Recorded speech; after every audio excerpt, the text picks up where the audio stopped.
Black and White Talk, Episode 1, The Price of Silence. Welcome to Black and White Talk. Today's episode is called The Price of Silence. Silence, a word that seems peaceful, even noble. But what does it truly mean? Is silence staying quiet when someone throws you under the bus? Is silence about inner peace? Or is it just a shield for your suffering? When we're children, especially daughters, we're often told by our mothers, stay silent, don't react, be calm.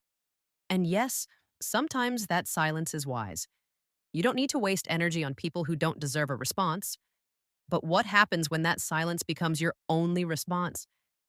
Even when someone is hurting you? That same mother, who would raise hell if a stranger hurt her child, now tells her grown daughter, stay quiet, adjust, for the sake of marriage, for the sake of society. And so, silence becomes poison. Girls are conditioned to believe that endurance equals respect. They stay silent while the world applauds them as queens of tolerance. She's so strong, they say. Look how much she takes without a word. But no one asks, what is this silence costing her? It's draining her, breaking her spirit piece by piece. In South Asia, in India, Pakistan, Bangladesh, girls are raised to stay no matter what. Why don't they leave toxic marriages? Because of society. Because they've invested everything, emotions, time, even their identity.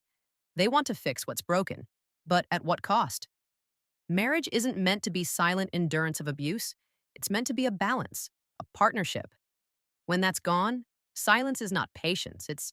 And what's worse, relatives glorify her silence. She's so obedient. Our daughters should learn from her.